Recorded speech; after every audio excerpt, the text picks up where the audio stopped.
যেভাবেই হোক আজকে আমাদেরকে কাজটা সম্পূর্ণ করতেই হবে।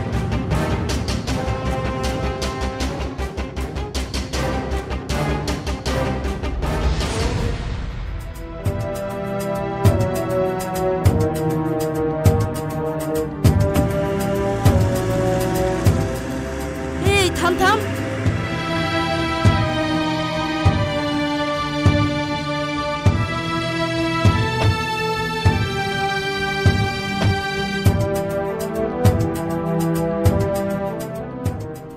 আমাদের কাজ হয়ে গেছে, তুল একে গাড়িতে তুল।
কি আমি এখানে কি করে আসলাম?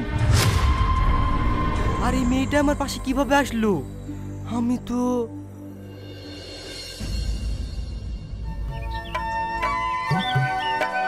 আজ পিয়ার বার্থডে, এই উপহারটা পেয়ে পিয়া অনেক খুশি হবে। পিয়া আমার জন্য পার্কে অপেক্ষা করছে, যায় তাড়াতাড়ি যায়, নাহলে পিয়া রাগ করবে।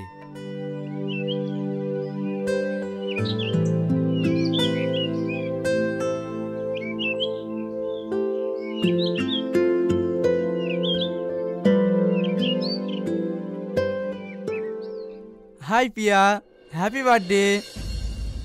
তোমার জন্য তোমার পছন্দের সুন্দর একটা গিফট এনেছি, এই নাও। Thank you Anis.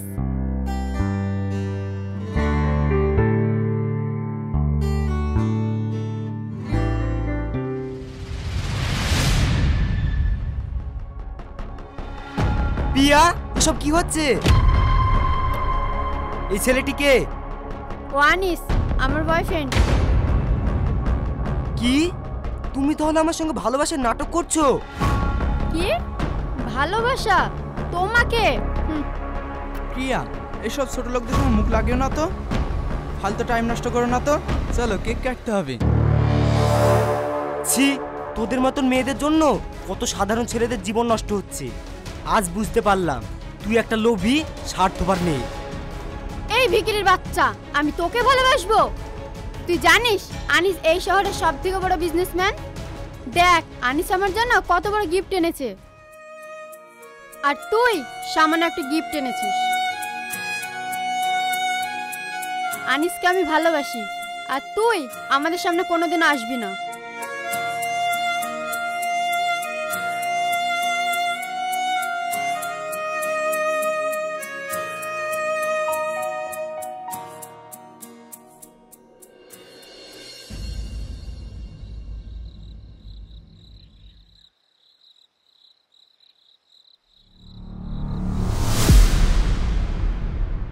এ কি, কে তুমি? আমার রুমে কি করে এলে? আমার সঙ্গে কিছু করনি তো? আমি তোমার সঙ্গে কিচ্ছু করিনি, আর বিশ্বাস করো আমি বুঝতে পারছি না আমি এখানে কিভাবে আসলাম। ও শিট, এবার কি হবে? বাড়ির সবাই যদি আমাদেরকে এইভাবে দেখে, আমার মাথায় একটুও কাজ করছে না। তোর জন্য যদি আমার কিছু হয় তাহলে তোকে আমি দেখে নেব।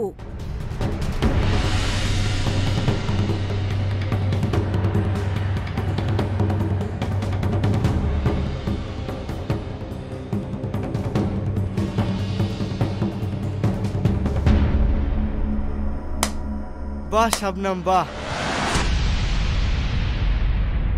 বাইরে থেকে পরপুরুষ এনে ঘরে ফুর্তি করছিস? তোকে না আমার আগে থেকেই সন্দেহ ছিল। আমি তো কিছুই বুঝতে পারছি না, ও আমার ঘরে কিভাবে এলো? আবার মিথ্যে কথা, ছেলেটাকে না নিয়ে আসলে ও কিভাবে আসলো এখানে? সারা রাত ধরে তোরা ঘরেই ছিলি, আর এখন বলছিস তুই কিছু জানিস না? ছি, তুই একটা পরপুরুষ এনে সারা রাত কাটালি। সমাজে আমাদের একটা মান সম্মান নাই, আশপাশের লোকজন জানাজানি হয়ে গেলে কি ভাববে? আমারও তো একটা মেয়ে আছে, কই তোর মতো তো না।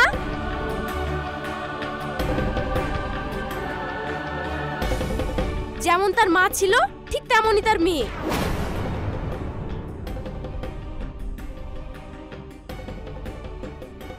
বিশ্বাস করো মা, আমি এসবের কিচ্ছু জানি না।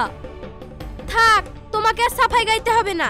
তোমার চরিত্র কেমন সেটা আমরা চোখের সামনেই দেখতে পাচ্ছি।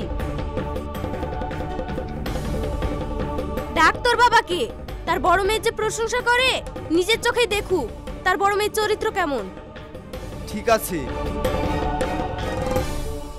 মেয়েটা মনে হয় আমার জন্য ফেঁসে গেল। এসব কি হচ্ছে? আমি সব কিছুই বুঝতে পারছি না।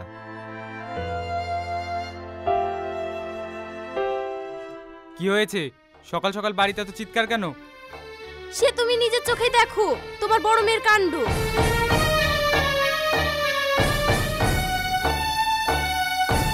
আমরা বললে তো তুমি বিশ্বাস করবা না। আমি তো আসল মা না, সৎ মা। ছি, তোকে আমি এত ভালোবাসি, এত বিশ্বাস করি, তাও তুই এমন কাজ করতে পারলি?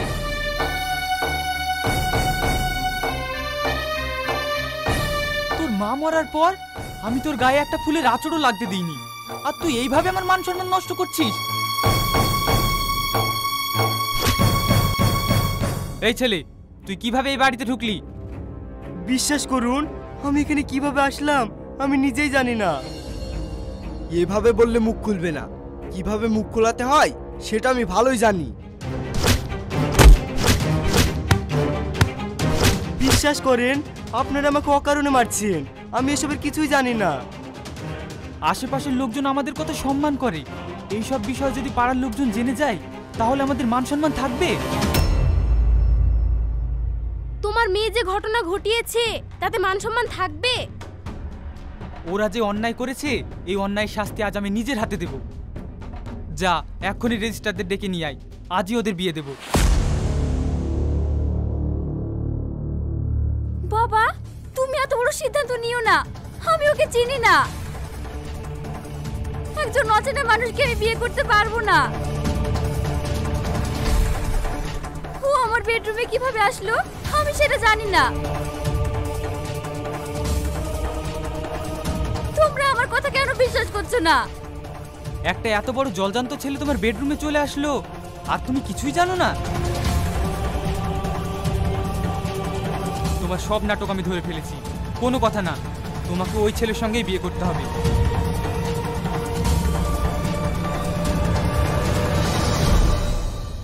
আমার সিদ্ধান্তই শেষ সিদ্ধান্ত। তুমি রেডি হয়ে নাও, ওকেও রেডি হতে বলো।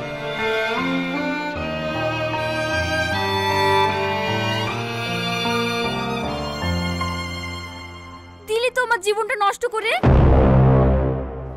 বড় লোকের মেয়ে দেখে প্ল্যান করে চুপি চুপি আমার ঘরে ঢুকেছিস, তাই না? শুধু বাড়ির লোক আমাকে ভুল বুঝেছে, তাই বাড়ির চাপে তোকে আমি বিয়ে করছি। শুধু বাড়ির ভিতরেই তোকে স্বামী হিসেবে মানবো, কিন্তু বাড়ির বাইরে তোকে স্বামী হিসেবে কোনোদিনও মেনে নেব না। দেখো, তুমি আমাকে এখনো ভুল বুঝছো। আমি জানি না আমি এখানে কিভাবে আসলাম। থাক, তোকে আর নাটক দেখাতে হবে না। যা সর্বনাশ করার তা তো করেই দিয়েছিস। এখন আমার আর কিচ্ছু করার নেই।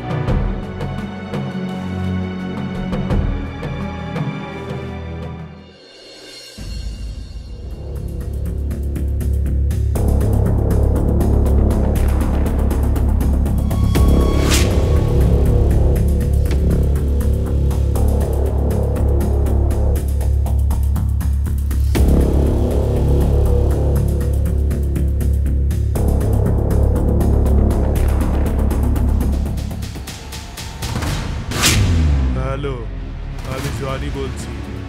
রোহিতের কোনো খোঁজ পেয়েছো?